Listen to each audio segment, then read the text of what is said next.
Welcome to Self-Publishing Insiders with a Draft to Digital. My name is Mark Leslie Lefebvre, and I'm delighted to have Matty in the virtual studio with me. Welcome, Matty.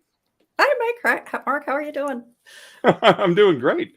So we go way back, you and I, but listeners may not remember from your last appearance on Self-Publishing Insiders with Draft to Digital. Can you just share a little bit about your background? And I'm curious as to how you got into writing in the first place. Okay, sure. Well, I am the author of the Anne Kinnear suspense novels and suspense shorts and the Lizzie Ballard thrillers. And I'm excited that the sixth Anne Kinnear suspense novel, Be With the Dead, which I have in my little KDP not for resale banner on it, is coming out at the end of the month, January 2023. And the first Lizzie Ballard book the first Anne Kinnear book came out in 2013. So I've been writing and publishing since 2013 and went full-time in 2019 when I left my corporate job. And writing was always something I wanted to do because my father was a writer. My father published short fiction. You and I have a special love of short fiction. He published some short fiction back in the 50s in Collier's and Cosmopolitan and some pretty big names like that, under the name William Kingsfield, which is where I took the name of my imprint, William Kingsfield Publishers. And so writing was always something that I thought of as being a goal and something that I know my dad would be proud of. But I never really had a story that I thought was worth telling until 2011, when I started the first Anne Kinnear book. And all my books have a theme of what happens when an extraordinary ability transforms an ordinary life. For Anne Kinnear, that special ability is that she can sense and communicate with dead people. And Lizzie Ballard similarly has a special ability that I won't tell because it would be a spoiler. But yeah, from the fiction point of view, that always fascinated me. And then I finally found a story about that I wanted to tell. Awesome. Now, you mentioned the brand, the imprint that you created for your publishing journey based on your father's name that he published under. And I was curious about the nautical theme that you also applied, because I know the little colophon, which is what you call the icon that you use on the spine of your books, is. I did not know that. Yeah, there you go. I learned that from Toby, actually, our chief technical officer here. But yeah, cool. So you have the nautical theme, and did that come from your father as well? No, I can't remember where I started using that, but I just found, probably in my conversations with guests on the podcast, that any topic that came up had a great analogy in the nautical world. I was lucky enough to spend a period of my life where I was sailing quite a bit. There was another period of my life when I was doing ocean-based powerboating for a while. I enjoy kayaking. So I had, some sort of novice experience in the nautical world. And there was just anything you could talk about. I mean, I think you and I have talked about the idea of literary citizenship and a rising tide raises all boats, right?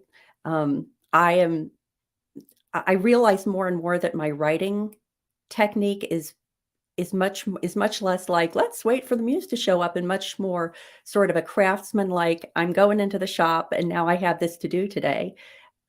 I wrote an article for Writer's Digest about framing a story based on the metaphor of framing a boat. You construct the keel, you build the ribs before you paint the name on the transom. And sometimes we as writers get fascinated with painting our names on the transom and then realize that, we have a transom for a rowboat and we really need a sailboat. And so, I just started using more and more the nautical metaphors because I just found that they always spoke so perfectly to writing and publishing, as we found with taking the short tack. Of course. And I was going to say, is one of the earlier Anne Kinnear stories was set on a cruise ship. Is that correct? There was a short story called Sea of Troubles that I wrote. Okay. My husband and I went on a cruise between, around the Hawaiian Islands and then from Hawaii to Vancouver in 2019. And I wrote a short story based on that called A Sea of Troubles. And I remember you explaining to me when we were co-authoring the book under your imprint, taking the short tack. I was like, Is that like sticky things that you put on the wall, like, pins? Like, what is this? And can you explain what that means in from the nautical world? Yeah, well, when we were working on the book about short fiction, I got in touch with a friend of mine who's a sailor, and I said, I need some nautical phrase with the word short in it, or that implies short, that I can use as the title for this book. And so he suggested short tack. And so short tack is, I'm trying to think of all the ways that we tied it in with the story. One of the ways that you can use a short tack is basically if you're in a constricted waterway and you need to be making progress in the constricted waterway, a long tack would take you, aground, but a short tack can take you back and forth in the constricted waterway. And so the whole metaphor of you're operating in the constricted, you can think of it as both like the intentionally self-imposed constrictions of a short form, but also some of the constrictions that are imposed upon you by the publishing world. That short fiction can enable you to short tack. Short tacking is also something that you can apply if your engine dies. If your creative engine dies, then you can short tack to get back home to your marina. And in the same way, we talked about the fact that you can use short fiction to sort of restart the engine of your creative impetus. If you've stalled out on another work, you can switch over to short fiction to refresh your energies. So lots and lots of ways that short tack worked really nicely for the short fiction book. Awesome. Thank you. I have to pop up this comment from Carolyn, who says, "Oh boy, now I have to ask my father-in-law to explain sailing terms to me." Maybe I can get in touch with Carolyn's father-in-law, because at some point my sailing friend is going to get tired of me sending him emails saying, now I need a boating term related to this. Excellent idea. And Carolyn also reminded me, because I was just having so much fun chatting with you, that we are here to talk about podcasting for writers. So this was just sort of my long segue to get into that. And I'll get back to your brand of the Indy Author, because that is a unique thing that you've built as well. But let's talk a little bit about podcasting for authors. And I'm going to want to get into some of the very specifics. So for you yourself, in terms of podcasting, you did start the Indy Author podcast. What's it about? Who's it for? Let's talk a little bit about why you decided to create that podcast. Yeah, well, I created the podcast back in 2016 when I was, early in my writing and publishing career, and I belonged to a local writers group called the Brandywine Valley Writers Group. And basically, I started the podcast because I wanted an excuse to talk to other people in the in the writers group about areas that they were expert in. So there was one member who was an expert in writing and getting short fiction published in traditional markets. So I wanted to talk to him about that. There was another person who had formed kind of a publishing co-op with some other authors and was publishing his works under that. I wanted to talk with him about that. Somebody else who had a lot of experience in the local media and wanted to talk about that. And so I interviewed them for the podcast. And then almost as so it was a selfish sort of learning goal that was driving me in those early days. And then almost as a thank you to them for having spent the time with me, I would publish those as podcast episodes, figuring that mainly my audience was going to be other members of this local writers group who also wanted to hear these people that they knew to be experts talking about these topics. And so it was that for quite a while. And the episodes were pretty sporadic. I might publish, over a couple of weeks, and then I might go months without publishing any. And then as I became more serious about my writing and publishing, it's having a goal of having it be a full-time career, I started being more regular about putting out the episodes and became more professional in how I was producing them. And then in 2019, when I left my corporate job and made a go at writing and publishing and podcasting full-time, I put it on a very regular schedule. I think it was in 2019 or 2020, I went weekly. And so it sort of evolved from that original selfish learning goal plus the paying it forward goal to wanting to share that information with a wider and wider group of people. And then I also added monetization and earning to my goals because, now it was my business. And so that was kind of the evolution of how I got to where I am today with the Indy Author podcast. Okay. So, because you probably have people ask this kind of thing all the time, and it's probably something that you talk about in the book, is should writers consider having a podcast, and what are the benefits for, and we may have to split this into two categories. What's the benefit as a nonfiction author, and what's the benefit as a fiction author? Are they different? Well, I think that as a fiction author, when I started the podcast, I didn't have any nonfiction books. I only had fiction books. And so for me, the benefit was wanting to talk to people about whatever I was struggling with at the moment. And so I always joke on the podcast that you can pretty much tell whatever is my current hot topic based on who the guest is. Because if I have a question about email newsletters, I go out and find somebody who I can talk about email newsletters with. And so it was helping me as a fiction author, both from a craft point of view, because I did talk with people about the writing craft, boats, craft, and the publishing voyage. Those are the two topics. And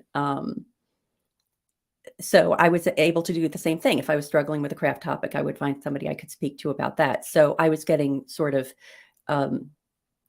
personal, professional development benefits from doing the podcast. And then because I could appeal to other fellow fiction writers, and I would say that I'm targeting my episodes not at the very beginner writer, but people who are getting ready to publish, whatever route they're taking, or getting ready to publish or are already published.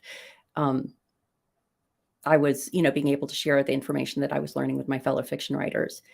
So there are those benefits if you're a fiction writer. If you're a nonfiction writer, then you can take a whole different spin on it, because you can be using the podcast to communicate the things that you're a nonfiction writer about. So I currently have 2 nonfiction books that we've talked about. Taking the Short Tack, which is creating income and connecting with readers using short fiction, and podcasting for authors. So I could conceivably do a podcast that would be all about short fiction or all about podcasting for authors. So it could be very niche down to help establish me as an expert in that topic. Content marketing to lead listeners or viewers to other pieces of content or other businesses or other services I might offer. So I think the benefits that fiction and nonfiction authors can get are a little bit different, but there's also a lot of overlap there too, because if you're a nonfiction writer and you want to talk with somebody about a particular topic, having a podcast is a great way to do that. I love that. Carolyn comments that the great thing about hosting is, you get to learn from your guests. So yeah, exactly. and obviously in a way that also shares with the broader community. So you're doing the learning, but you're also like doubling down, like you're getting 2 birds with 1 stone, so to speak. Yeah. And I also feel like I'm in a position where I can ask the questions. I'm never too proud to be the dumb student, and I can ask the questions that, maybe other people are wondering about, but they're hesitant to. They're either hesitant to ask, or they're not sure what venue is available to them to ask those questions.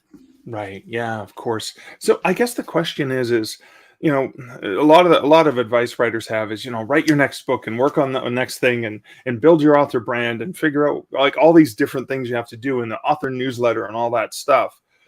In terms of the prioritization, because I'm familiar with this myself, doing a podcast isn't something that you just kind of like, it's like 5 minutes here, 5 minutes there. How much time a week do you spend on the Indy Author podcast? Well, I would say now I probably allocate a day a week to it. And I remember early on when we were working on things together, we had a conversation about how many hours we were spending on a podcast. It's like per finished hour, kind of like an audiobook for a 45-minute episode. You mean we were in the hole in terms of per finished hour, right? Yeah. And at the time, I think I was probably this was early on, I was spending 8 hours per hour of finished podcast content, which was unsustainable. And so over time, I'm always tweaking that, because I'm always trying to find the perfect balance between the time I'm spending and the value that I and my listeners are getting from it, against the fact that I really want to be writing fiction. Not that I really want to be writing fiction, but it's another component of my business that I don't want to neglect.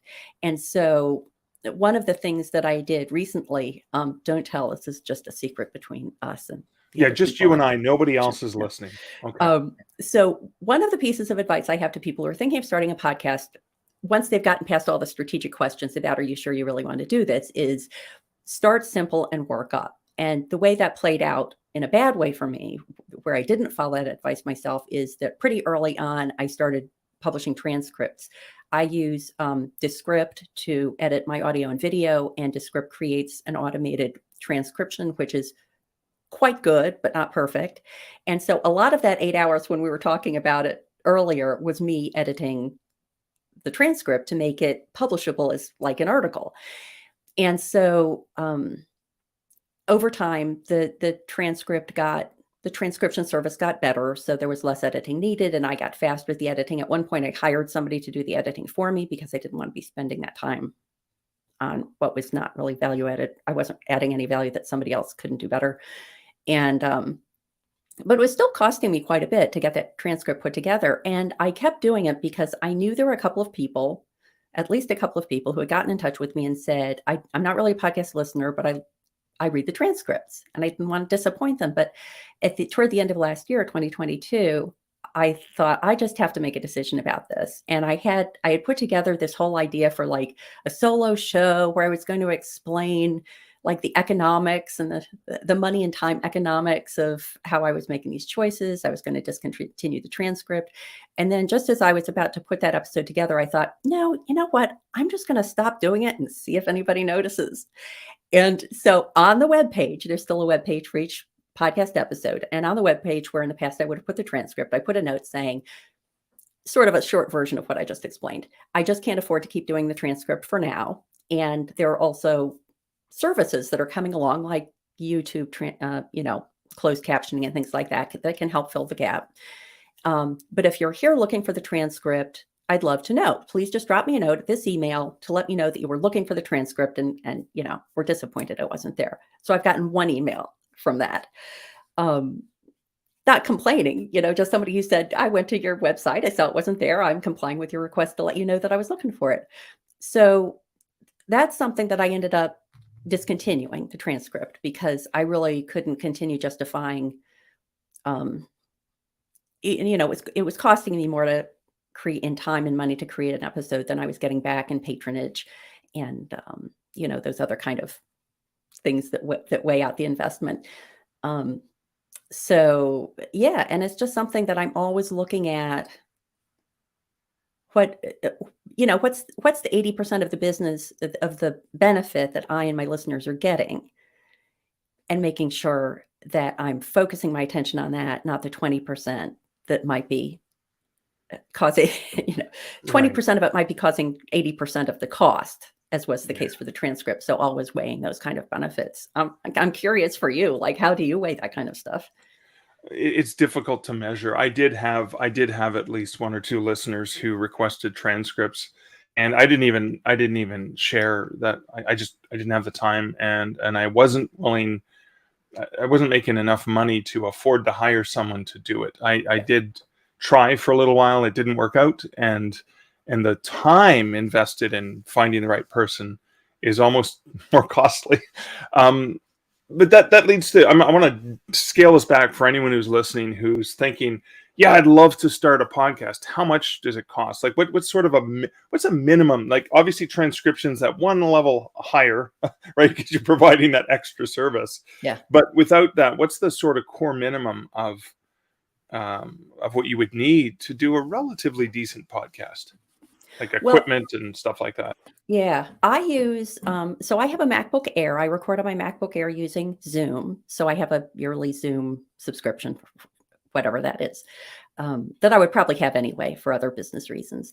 I use Libsyn, which is, I always like, this is this perfect group to use this analogy to, that it's like the Draft to Digital of podcasts. So as with Draft to Digital, you load it there once and it shows up on all the retailers. Similarly with Libsyn, you load your podcast episode to Libsyn once, it shows up on Apple Podcasts and Google Play and Amazon Music and all those kinds of things.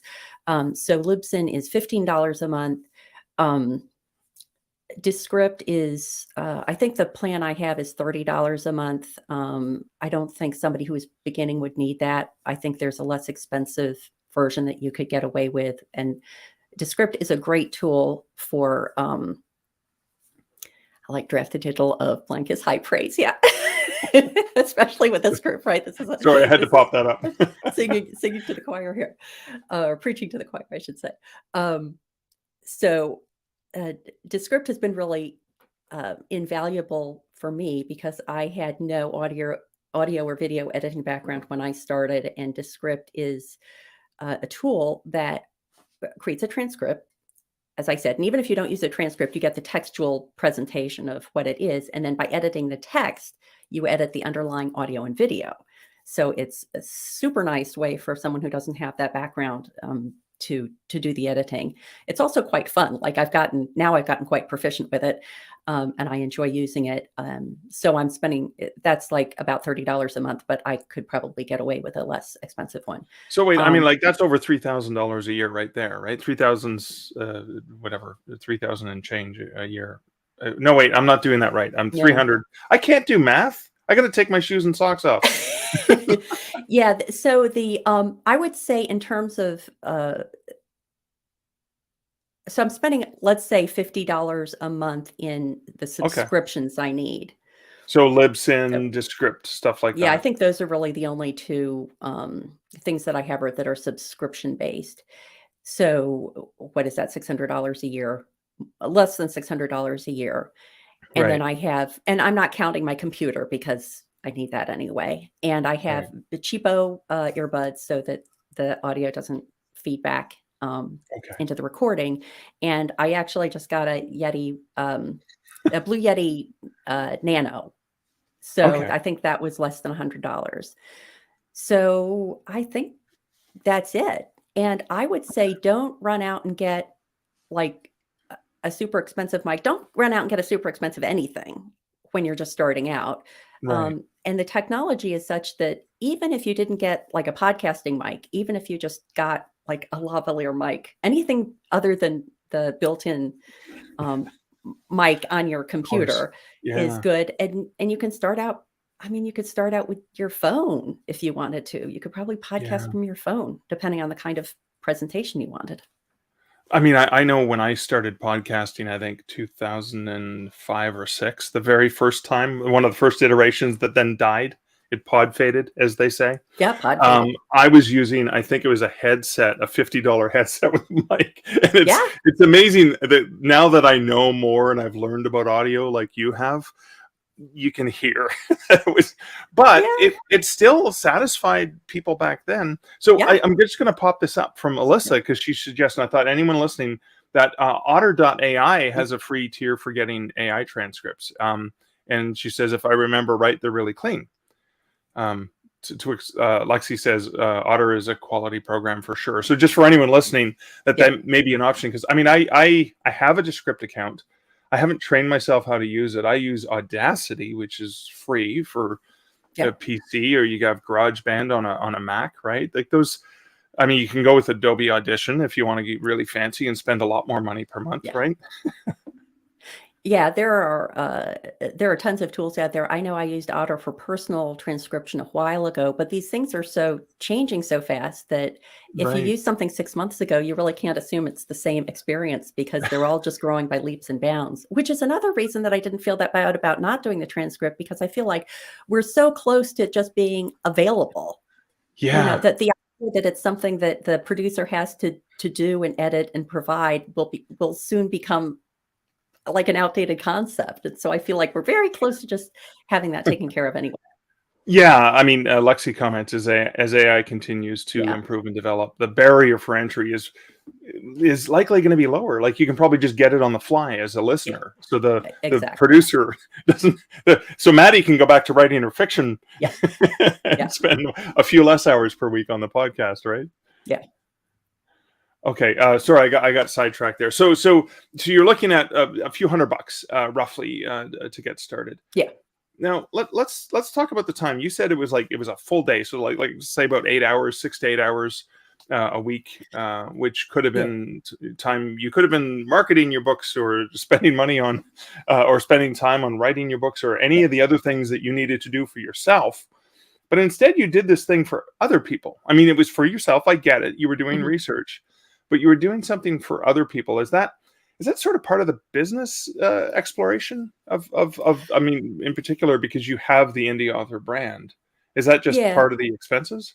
I think it's sort of a package deal, and I will also clarify that the day I'm spending now is different than the 8 hours that I was saying I spent on doing the transcript. So that includes like getting the guests, scheduling the guests, prepping for the conversation, conducting the interview. That's everything. So I've gotten much more efficient. And what I found is that the I mean, putting good information out there it's always a help to your fellow creators.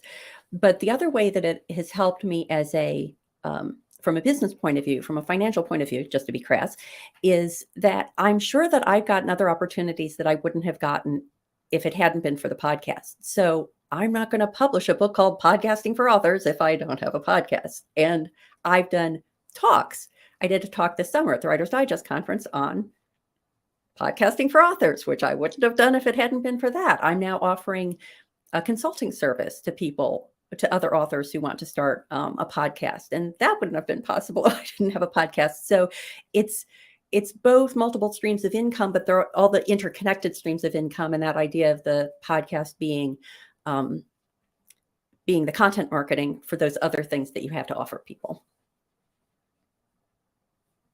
Okay. Thank you for that. So that kind of leads to the next question, because I wanted people to think about the costs and the time and the out-of-pocket expenditures. Yeah. But so, are there ways that podcasts can earn revenue for an author, apart from potentially getting paid to go speak at a conference?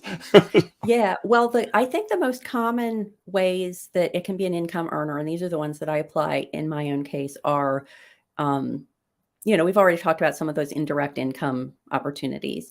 The direct income opportunities for me have been sponsor or patronage. I'll start with that. So I think is true for you as well. We have Patreon accounts, and people can sign up to support us for a small contribution each month. Less than a quarter per episode, as I like to say, because I have several levels of patronage support. And so I have some patrons. I have some patrons through Patreon. I also solicit donations through Buy Me a Coffee. So although I think both of these platforms offer the other alternative, I very intentionally position Patreon as if you wanted to sign up for a monthly donation, and Buy Me a Coffee as if a certain episode or resource provided particular value to you, here's Buy Me a Coffee. You can buy me a virtual coffee.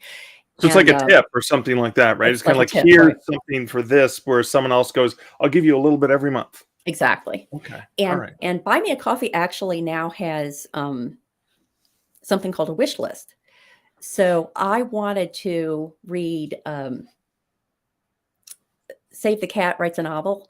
Right. And this Buy Me a Coffee wish list thing had just come out. So I decided to experiment. So I put that on my Buy Me a Coffee page, and pretty soon one of my supporters bought me a copy.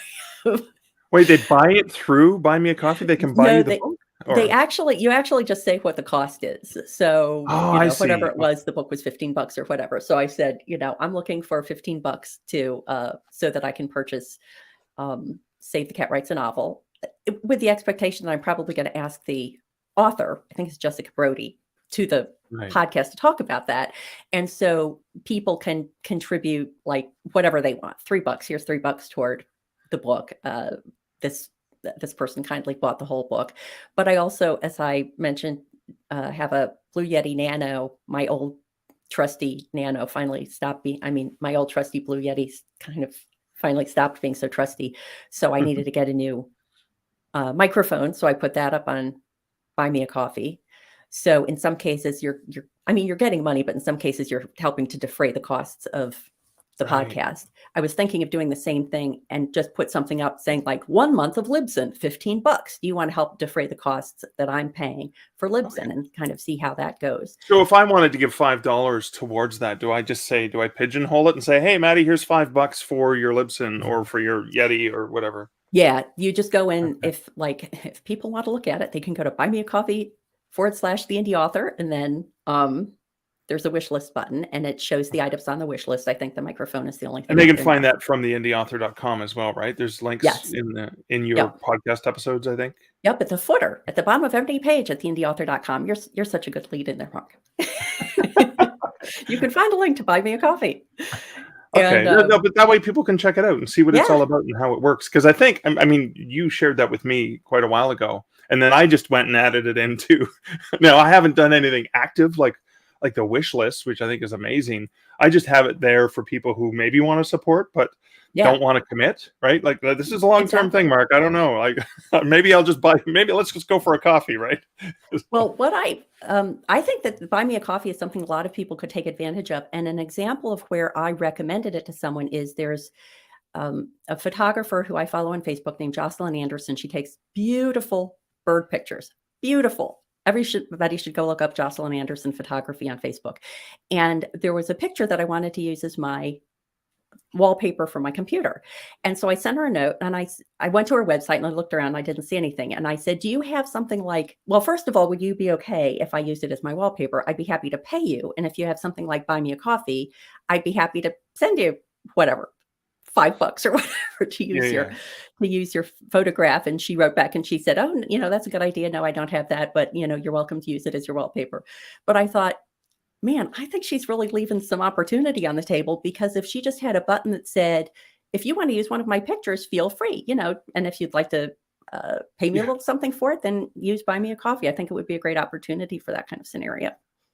Oh, I love that idea. So I know it's Kevin MacLeod is a musician who puts a lot of his music up for free. He just asks for attribution, but he also has a way you can send him money. And I loved some of his music. I've actually purchased quite a bit of his music over the years because he's a great musician. He has this oodles and oodles of content, probably thousands of songs, and he's done soundtracks for movies and stuff like that.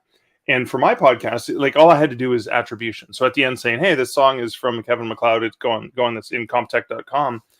But I also felt like you, oh, it's an artist like me. That's someone who's creating stuff. So I just went and said, yeah, I'm giving you attribution, but I also want to pay you. So that I don't, because you can pay to not have to do attribution, just use the music.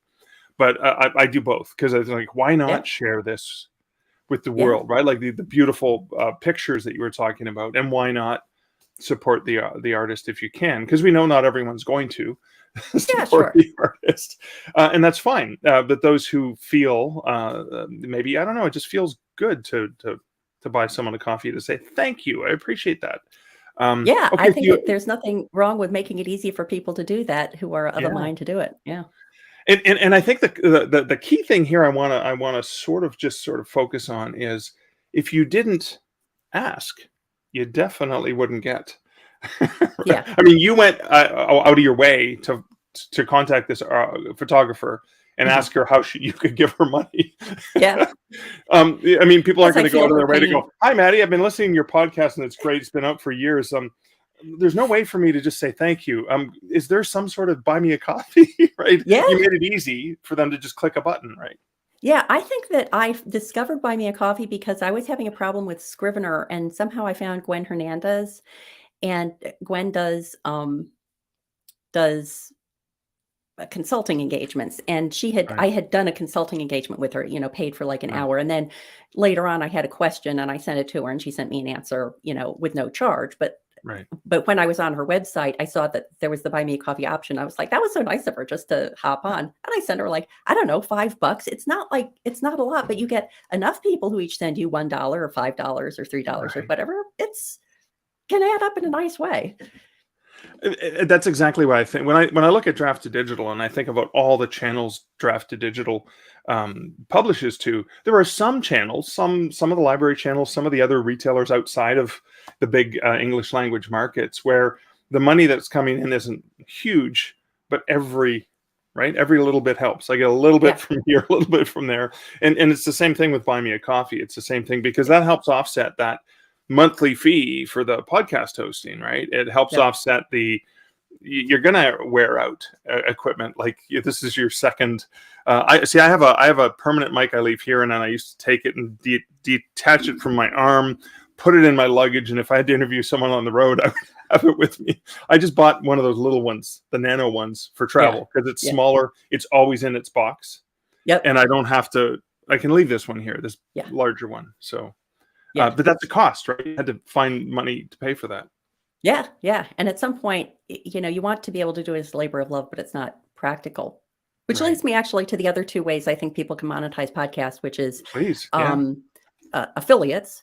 So I'm an affiliate for many of the tools that I use, Drafty Digital and Scrivener and Vellum and Descript and on and on. And so oftentimes I'll have a recommended resource at the beginning of the podcast, and I'll say, here's an issue I had that was solved by ScribeCount or Vellum or any of those other things. And here's how it solved a problem for me. And if you'd like to check it out, go to theindyauthor.com/affiliates for my affiliate link. And so you get, the nice thing about the affiliate approach is you get some affiliate income, but also you can nicely tie that recommended resource to the topic of the podcast. Right. So if I was doing something about book formatting, then I can have Vellum be the recommended resource, and that's a nice tie-in. I've also done a couple of experiments with sponsorships, and sponsorships are not only difficult to get because I'm going for the big names. Mark, put in a good word for me next time Drafty Digital starts considering sponsorships, but also you're kind of tied into it, and and I don't have that flexibility of matching the recommended resource to the topic. So, and the other reason that I think affiliates are a little bit awkward is there was a service that I was using periodically, and I was conversing with a person at the service, and I don't think in this case they had an affiliate program, but instead they said, if you're willing to recommend our service, we'll give you a free subscription to it.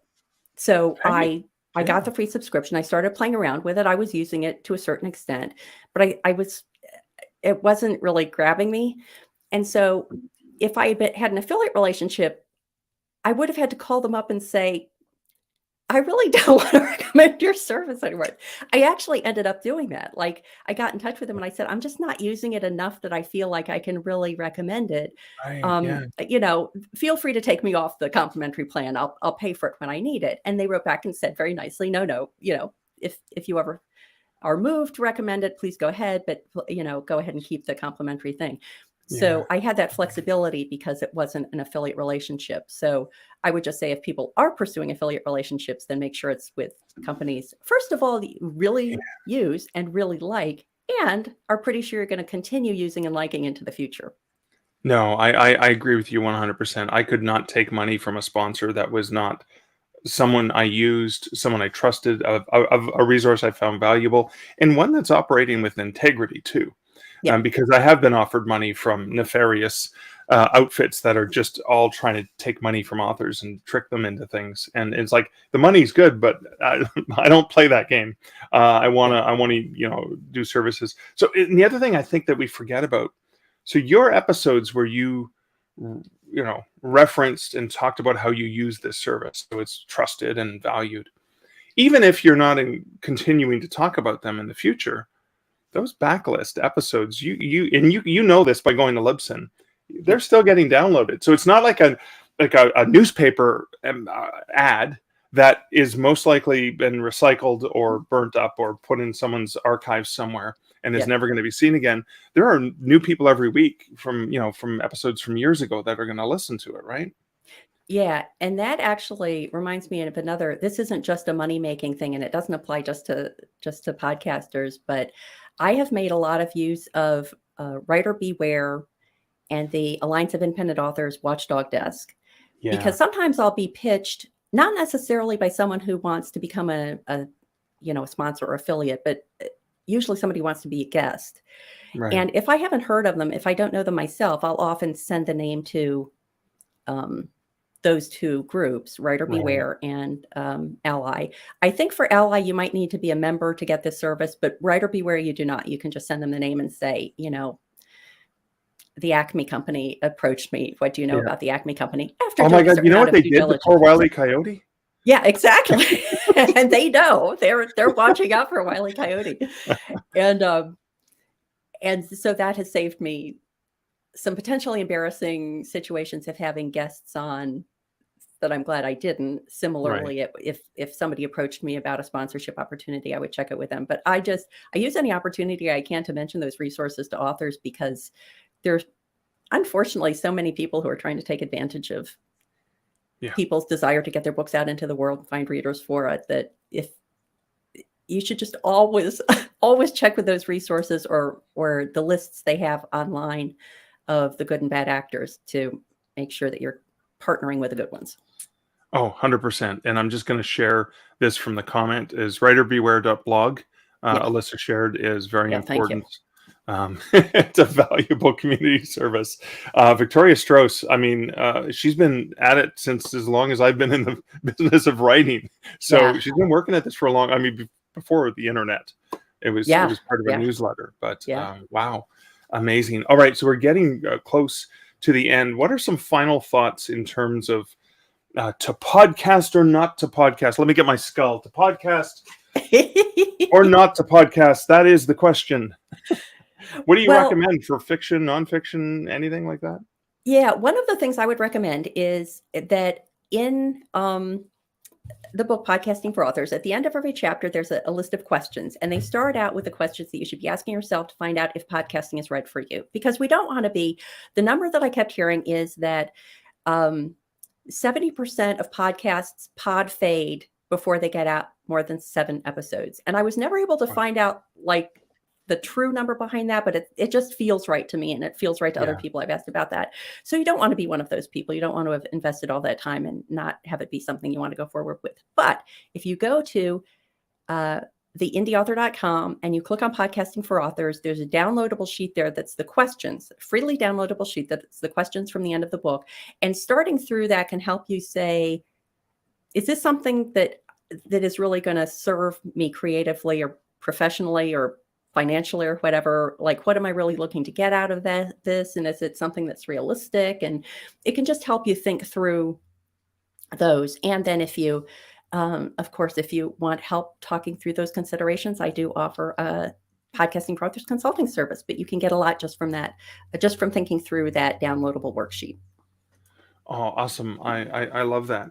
And then I guess there was the other thing, and I lost track of it. I had a question. You'd said something and I wanted to dig a little bit deeper into that, but maybe it'll come back. Maybe it won't. Well, I think that I'll just, the one thing I'll add is that as with anything, as with publishing, the trick is to make sure that your goal, the steps you take are in alignment with your goals. So just as you don't want to put out one book and never do any promotion or marketing and expect that it's going to become a bestseller, you want to make sure that if you launch into the podcast, that the steps you're taking are in alignment with and realistic to reach the goal you're looking for. A certain amount of time investment, a certain amount of money investment, and the ability to share that information with other people. I love that. I love that. Thank you so much for that. I guess the sort of last thing I wanted to remind you of is you can see your download stats. You probably know different episodes, and you're probably just like reviews that our authors get on online sites is for every 100 reads, maybe there's one review or something like that. Is it the same thing with podcasting? Does it feel like you're standing there talking into the mic and you're by yourself? Like, how often do you get engagement? And I think there's some people that need that more than others, right? To keep going. Yeah. I am not aware of a place that aggregates reviews. And I have, to tell you the truth, never gone onto the individual podcast platforms to read reviews. But I do. Just like as an author, you don't do that because you just focus on writing. Well, unfortunately, they're sort of aggregated in Amazon. I mean, Amazon is still, actually, this is not true anymore, but until very recently, it was consistent. I'm just getting it so that Amazon is less than half of my book sales, which has been very exciting Oh, that's for me. fantastic. But Congratulations. you can go to Amazon and you can see, in essence, an aggregated list of reviews. And I do that periodically. But I interact more with the listeners of the podcast on social media, on Facebook and Twitter Okay. with the Indy Author. And so I'm getting more of my feedback, my interactions there than I am on the actual podcast reviews. So, Right. I can use that as a gauge of, what were people really excited about? What were they about? What Right. do they want more of? What do they want less of? Awesome. Well, I'm glad we had more of you. I'm glad you came back to the Self-Publishing Insiders to talk about podcasting for authors. People can check out more about you over at theindyauthor.com, as well as check out your book on all the different sites and different formats. So it's available in print and an ebook, right? Yes, and AI generated audio AI. Ooh, on Google? on Google Play and on my PayHip store, which is payhip.com/Matty Dalrymple. And that's Matty with a Y, Matty. Awesome. Maddie, thanks so much. Can people find out about your fiction by going from Yep. theindyauthor.com? Well, it's better to go to mattydalrymple.com for my fiction platform. Okay, awesome. Maddie, thank you so much. And thanks everyone for the wonderful comments. And just wanted to remind people, if you're looking for a way to learn a little bit more about self-publishing, you go over to draftdigital.com to see all the great tools and free resources we have available. If you do not want to miss awesome guests like Matty Dalrymple, be sure to bookmark d2dlive.com every Thursday at 1 p.m. Eastern, because that's my time zone. Every time 1 p.m. Eastern, we are interviewing an awesome person like Matty, and there's so many other great things you can do. Just check us out. We've got all kinds of things going on. You can follow us on Facebook. You can follow us and subscribe on YouTube. But that's it for this episode. And Matty, thank you again so much for hanging out with me today. Thank you, Mark. This was so fun.